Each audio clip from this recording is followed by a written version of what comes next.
All right, welcome everybody. Thanks for joining us today. We want to welcome you to the second in our series of the Clinician Marketing Masterclass.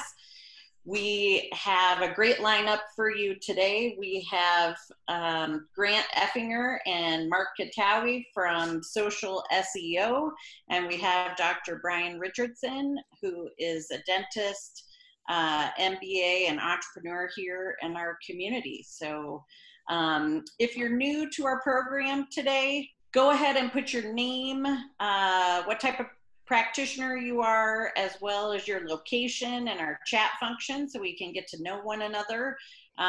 We are gonna move through our speakers first and then move on to Q&A at the end. So we have time for that. And I'm gonna pass it over to Tobin Arthur, who is our AngelMD CEO, for some Zoom details to make sure that we have this technology functioning correctly, because clearly we're having some issues today. It's just one of those days. Welcome, everybody. Thanks for joining us. We're going to have some fun. It's going to be a fast workshop. A couple of little logistical items. We do have a chat function. If you have some questions, feel free to throw them up in the chat function. And you can raise your hand, and we'll be happy to sort of quote call on you digitally at the end, but probably just as easy to throw any questions up in the chat.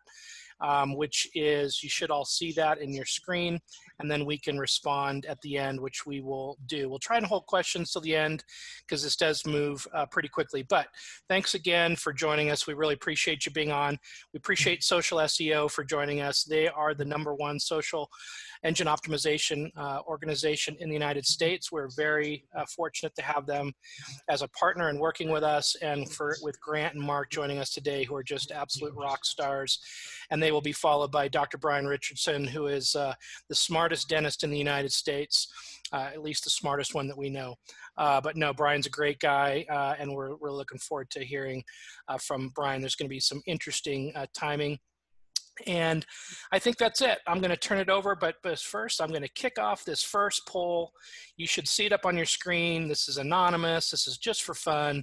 But if you wouldn't mind just answering those 2 quick questions. Partly we're just getting used to using this tech, because as it turns out, a lot of conferences and meetings over the coming months and probably years will be virtual. So we're trying to get our tech game on. With that, I'm going to turn it back over to Dave Farmer, who runs Halo Creative Labs, to introduce our first expert speaker. Yeah, thanks, Tobin. Well, as Tobin said, we're super excited to have SocialSEO joining us today. They have been a longtime partner to Halo Creative Labs, longtime partner with AngelMD. As Tobin said, and it's an appropriate term, they are rock stars. They're well known all over the country and all over the world. And if your practice essentially is not being found in Google, then you might as well not exist. And these guys help you, be found with the key phrases and key terms that are important to your practice regionally there, wherever you're at. They also help, this is kind of something we should call out. They also help with online reputation management. So, I'm sure you all experienced that angry patient who decided to say something nasty online. They have some programs in place where they can help with reputation management, specifically for folks like clinicians, doctors, dentists, etc., just to kind of drive some of those negative things down. So it's an interesting world. It changes all the time. They stay on top of the algorithm changes with Google, and it's important. So I've been to their headquarters many times, and it's like walking around with a bunch of people that are wearing lab coats and doing all this digital chemistry to help their clients. Anyway, enough about that. I'm going to go ahead and share my screen, and Grant from SocialSEO is going to give us a few minutes of insight on surviving digitally during COVID. So let's have a listen to Grant. Hello, my name is Grant Effinger. I am the Senior Search Engine Optimization Strategist at SocialSEO, Colorado's largest digital marketing firm. I want to talk to you guys today about how you can help your practice survive this temporary shutdown during the pandemic, and even how you may be able to leverage the moment to displace your competitors who are likely asleep at the wheel during this time. Now, with practices closed, appointments delayed indefinitely, your business is likely in a holding pattern. The thing is that Google themselves are not. In fact, when pressed by digital marketers to put a freeze on their updates to their algorithm during COVID-19, Google responded by saying they're actually probably going to update it more often, meaning search engine results pages, or SERPs, are going to be more volatile and change much more often than they did even 60 days ago. Now, what that means is that fortune is going to favor the bold, those willing to work during this hard time. It may seem like the world is frozen, but consumer interest in wellness, concierge healthcare, preventative medicine, it's at an all-time high within Google search, an all-time high. In the same way that Venmo, Uber, Slack, and everyone's favorite Zoom were all founded during the Great Recession in 2008 and 2009, this time can be used to stake your claim online, maximize your digital visibility. I'm going to tell you what I'm doing presently, right now, for my own portfolio of accounts in dentistry, aesthetics, chiropractic, these non-essential medical offerings to improve their visibility online, provide care to patients digitally, improve reputation, and leverage this moment. Because frankly, someone needs to rank #1 within the search results. And if you don't weaponize this moment, it's going to be your competitors. Now, everything that I discuss today is going to feed into one of Google's most critical ranking factors, and the one that you need to focus on the most, something they call EAT, E-A-T, or expertise, authoritativeness, and trustworthiness. EAT is basically meaning that you need to have an answer for 3 questions. Expertise, are you qualified to talk about this? Authoritativeness, why should I listen to you instead of your competition? And trustworthiness, can I hold you to your word? Now, because of your vertical, Google has internally classified your content as something called your money or your life, anything that has the potential to negatively impact a user's happiness, health, or wealth. Whereas 3 to 5 years ago, the only thing you needed to succeed within the search engine is being relevant to search terms and the intent of a user. That was the most critical. Google now wants you to be correct, and they want you to prove it. So right now, in this moment, we know this, consumers, they're distracted, they're afraid. The remedy of fear is logic. As practitioners or those working within medicine, you understand this. What you provide in your practices isn't medical services, not really. It's peace of mind. Telling your patients that you're going to be okay, or I know how to help you feel better or be better. Now, by appealing to Google's EAT ranking factor, it's not just good for your brand, it's going to be good for your patients. It's going to help them get through this. Don't think of it as I am a practitioner, I offer these services to these people. That's not going to work for SEO. You have one service, it's your website. You have one audience, that's Google. If you don't appeal to that, your site's going to get buried, and you're going to be more prone to being sent to the dark web that is page 2 of search results online. So you need to invest in this EAT. So the easiest way to explain EAT, one line, your offline reception, who you are in real life, it needs to be represented online. So here's what you need to do, actionable steps. This first one you can and you should do within the hour. If something has changed within your practice, change it. If your practice is temporarily closed, your site needs to say that somewhere. If you offer telemedicine or emergency services, your site needs to say it. Your users need to know this information. Google needs to understand that these things are happening. It trusts sites more that are more willing to give this information up front. Now, your site is more for communicating directly to your patients, helping them to understand. Google My Business is the best place to help Google understand how your practice has changed. Log into your Google My Business. You should already have one. If not, it is totally free. It takes minutes to make it. You can show that you have different office hours or a temporary closure during this time. You can mention that you offer telemedicine services with a specific categorization that will actually show telemedicine available within the SERPs.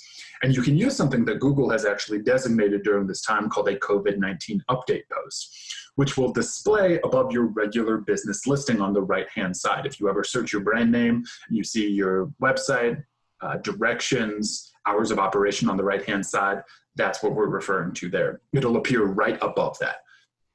Google My Business also offers messaging directly to patients through that platform. Just be aware that it is not HIPAA compliant. So if it is true in real life, it does need to be reflected on your site and Google My Business. That's the first step. That's the easiest step to take. Also, as an aside, if you don't offer telemedicine, now may be the time to start to invest. Because of the pandemic, consumer behavior has changed and it may become permanent. Consider it the start of the second digital renaissance. I know that after getting grocery delivery, I am not itching to go back to a Kroger anytime soon. So you need to reflect the trends in your consumer. Now, the next thing that we need to talk about is what your messaging needs to be and how that content needs to be reflected online. I'm sure you've seen the commercials on TV that went from buy a Ford to, in uncertain times like these, what we truly need now is a Ford. Right? That feels disingenuous, it's sticky, it's gross, and people don't like that. Forrester actually reports that consumer confidence is at a multi-year low. People do not trust brands of any size and scope. However, that same report shows that users trust brands that provide educational content and are 48% more likely to engage with a brand, buy a product, book an appointment, what have you, only a week after reading that brand's educational content. Remember, that inoculum to fear is fact. Now, traditionally, peek behind the curtain, search engine optimization can take about 4 to 6 months before it starts to take effect. However, you can utilize the zeitgeist and take advantage of Google's live indexing. Live indexing is the way that a breaking news article can rank within page 1 within minutes of it being published. It's the way that if you search Michigan today, you will see articles about protest directly within the SERPs, despite the fact that those articles are less than a day or 2 old. So we can leverage the opportunity that people are looking for COVID-19 related content, and we can have that answer on our site. So again, I've said it multiple times, you need to create content, plain text on your site that addresses a central topic. And yes, you need to write it. You right there, not reception, not a contractor. Remember expertise, the first part of EAT? That's the important thing. Google wants to trust you. I don't want to hear what an intern knows. I want to know what you know. And so do your Googles. And again, most importantly, so does Google. So for right now, focus on COVID-19 related content. This is going to be different depending upon what you provide. Best skincare routines without your regular Botox injection. Best oral care because you missed your 6-month appointment during COVID-19. Is what I am feeling right now a side effect of my plastic surgery? Or do I need to get medical attention because I'm scared to go to the emergency room these days? If people are going to ask you these questions in real life, if they're calling your office to learn this information, you need to ask that same question and answer it on your site. Important that you ask it and answer it. Now, there's ways that you can do some research to figure out what people are asking. Google has a tool called Google Trends. Just throw it in Google, you'll find the site. That'll show you the relative search interest of a given term in a given period of time. Now, they have a traditional view where you can put in just about anything. They also have a corona-specific section that'll kind of guide you into what people are searching for related to COVID-19. Remember, you are not selling with this content. You are educating. You are providing peace of mind. Be empathetic to your users. You are not helping yourself. You are helping them. This content needs to be digestible. It needs to be 300 or more words, but it needs to make sense. If it can't be deciphered by a 10-year-old, it's too complex. If it's too complex, users won't respond well. Google may not understand what you're saying. This content needs to live on your site. And at the bottom of the content, you need a bio, a bite-sized version of what you likely already have on your site somewhere. A picture of yourself, your name, education, years of experience, commendations, etc. Basically anything someone would need to know about you. This is going to be important. Just a couple of sentences long is all that it needs. So this content lives on your site, but it also needs to be syndicated elsewhere. Put it on your LinkedIn. Promote it within those Google My Business posts we just talked about. Put it on Medium. There are also plenty of medical specialty specific blog sites that you can put your content on. Put it on there, search for it, include your bio in each and every single one of those, and ensure that content links back to your site somehow. There are also plenty of sites out there that can link you directly with journalists and reporters who need sources, and they will source you and your content and link their article directly to your site. Sign up for sites like Haro, H-A-R-O, or Muckrake.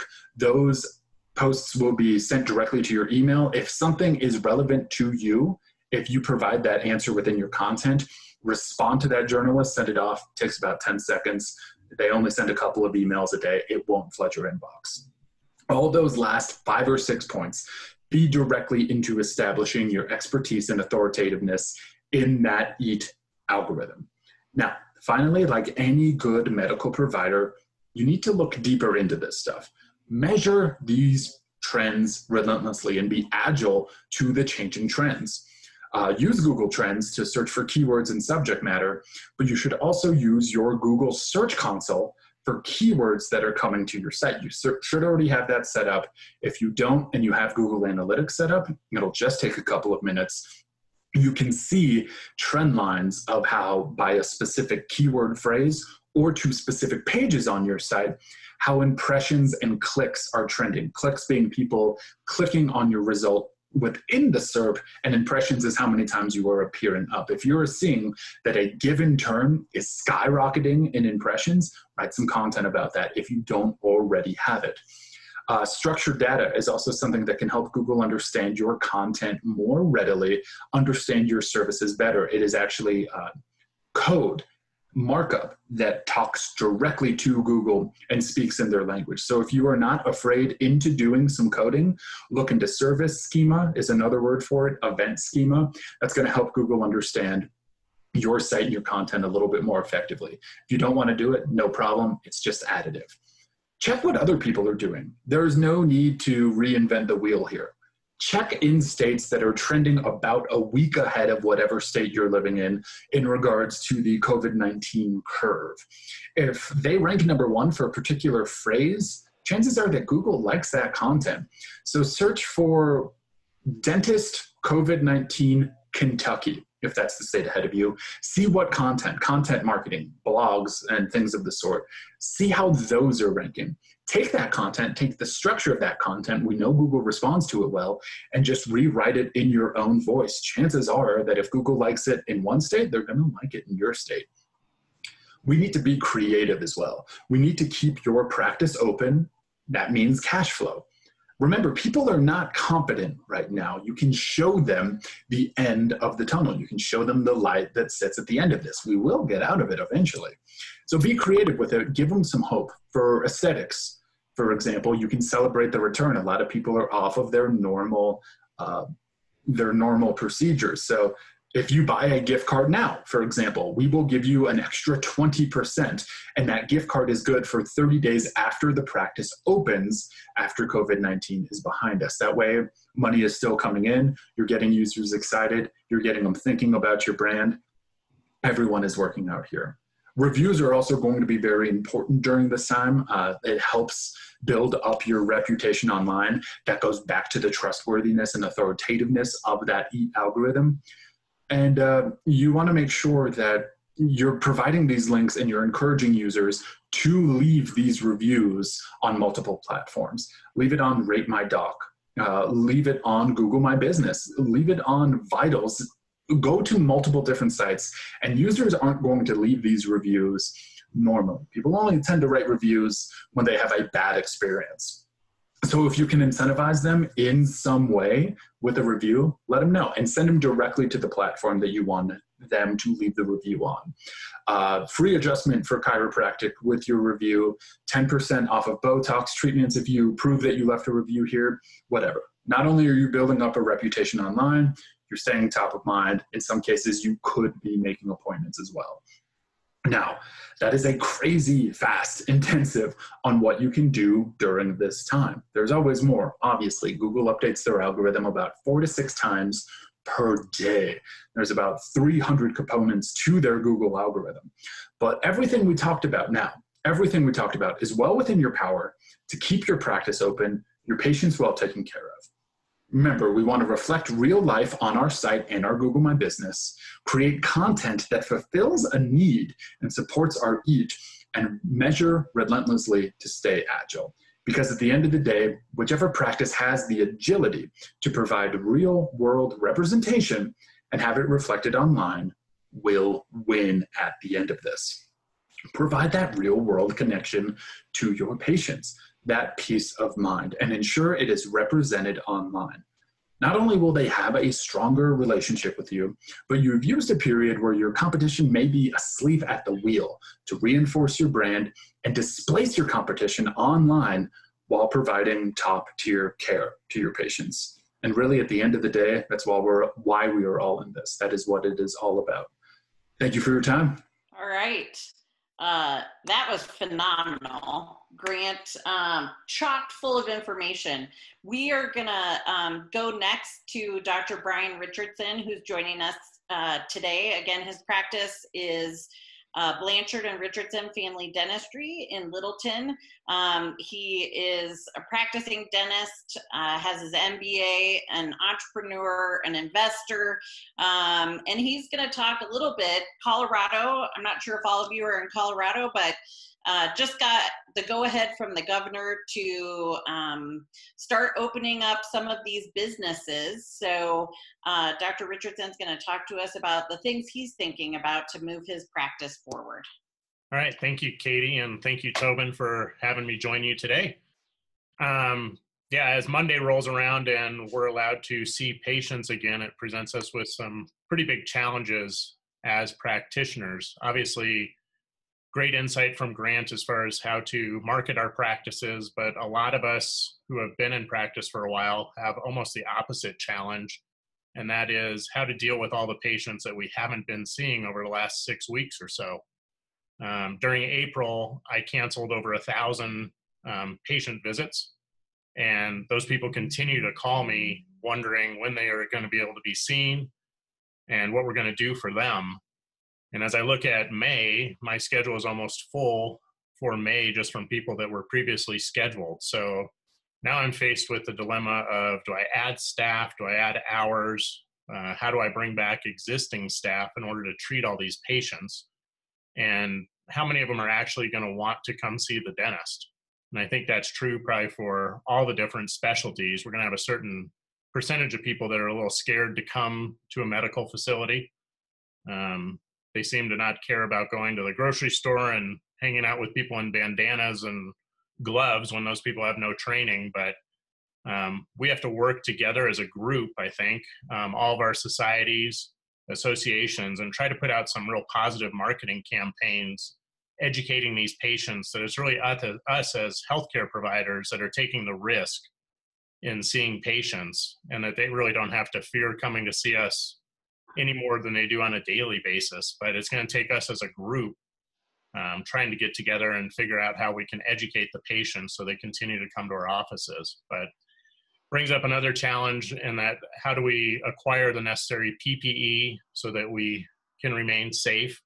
And I think, again, that's where this particular group of people, if we can network together, use our resources, because those of us in private practice, even though they're allowing us to see patients next week, really don't have the ability to do that. I probably need 100 units of PPE per day to treat my patient population.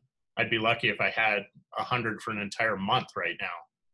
So if people have insight or ways to get our hands on this, obviously the state needs to help us out, because we are considered basically essential providers, yet we're not given the same status as a hospital to get our hands on this stuff. So we've got patients calling, wanting to come in and see us, and we don't have the ability to treat them because we don't have the right equipment. So if anybody has any leads on that, that would be great. That would help out myself and probably every other specialist that's on here as far as being able to treat our patients. So that's about all I have. All right. Thanks for sharing, Brian. We're going to open it up. I realize we have about only 5 minutes left, but we want to open it up to any questions that folks have.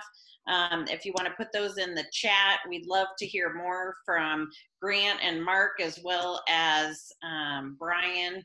And Tobin's got a poll up for us too. Hey, while you're all doing that and taking the poll, and we'll make sure everybody's unmuted if you raise your hand or answering the questions. But thanks, Dr. Richardson, Grant, and Mark and the Social SEO team. Really, really good content. I'm going to put myself on. You already put yourself on mute. I already put myself on mute. I'm ahead of myself. Too much caffeine today. But we'd love to keep the conversation going. If you guys have questions or things that we don't get to, we'll throw them up in the Slack channel. And we do have some resources on the PPE front. So I mentioned in the chat there, don't hesitate to reach out. We will get on it this afternoon and see if we can't make these available. Some of these resources work with institutions, but if we can get it to working on the individual basis, we definitely will. Great. Any other questions folks have? I know social SEO, like what a great amount of information. I'm going to have to rewatch that probably 5 different times. Grant, one of my questions, since we don't seem to have any in the chat right now, I've heard TikTok is becoming big with healthcare providers. Is that really true? Oh God, I hope not. Just like from a humanity perspective. While social media is not my area of expertise, I am familiar with it, but I mostly work within the Google realm.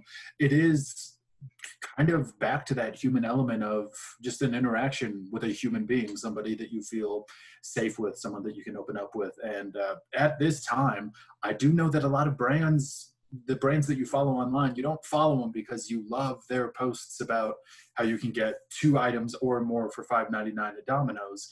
You love it because they do the things like where they fix the potholes, or they're doing this contactless delivery, or they're hiring over 40,000 people and they have advertisements about that.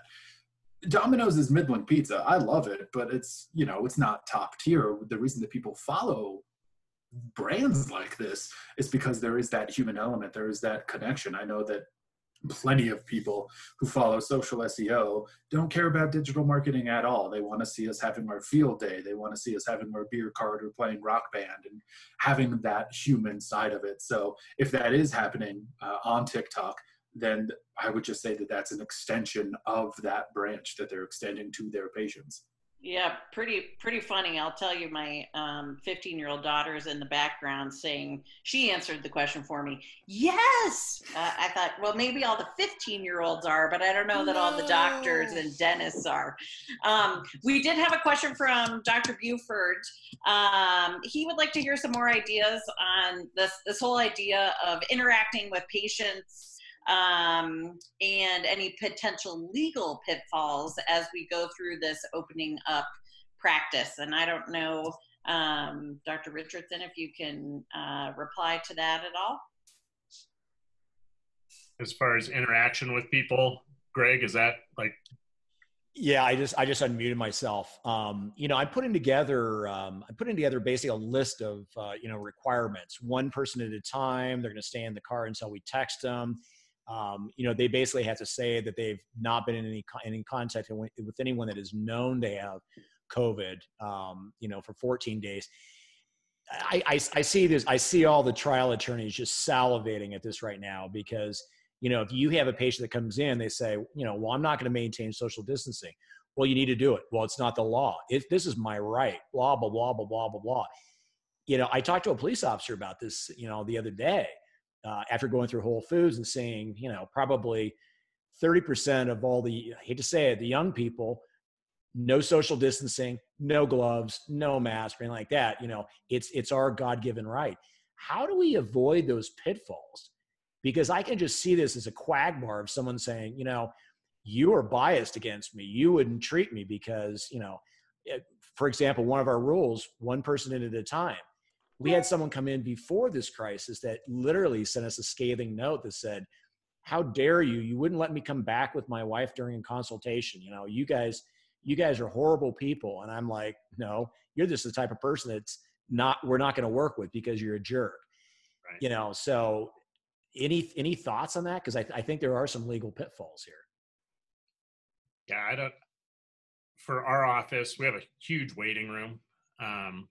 So as long we're keeping, distance between chairs and allowing at least a few people in the waiting room, as long as we're staying under 10 people in Right. our waiting room, allow them to come in, check in with the person and then say, you know what, you need to return to your car while we're in treatment and stuff.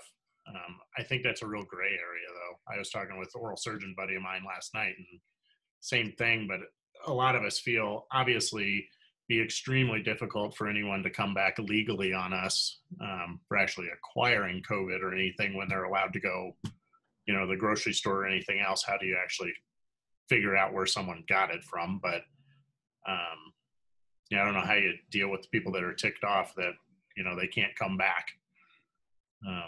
It's a bit of a challenge. We're going to have to wrap up. Thank you to our panelists today. I know we're a little over time. Angelica, I see your question here. I'm going to move that over to our Slack channel so we can continue the conversation. I think these are great questions. I definitely have some ideas. Used to work for Kaiser Permanente, and I can tell you how they're handling it at a larger corporate level. But we'll continue the conversation over there. I want to thank everybody for joining us today. A reminder that we have another session in this Marketing Masterclass series next Tuesday, same time, same place. You do have to register again for that. And we'll put some information up there in Slack about some other upcoming events. But thanks for joining us today. And on behalf of Halo Creative Labs and AngelMD, we're going to tell you goodbye. Thank you.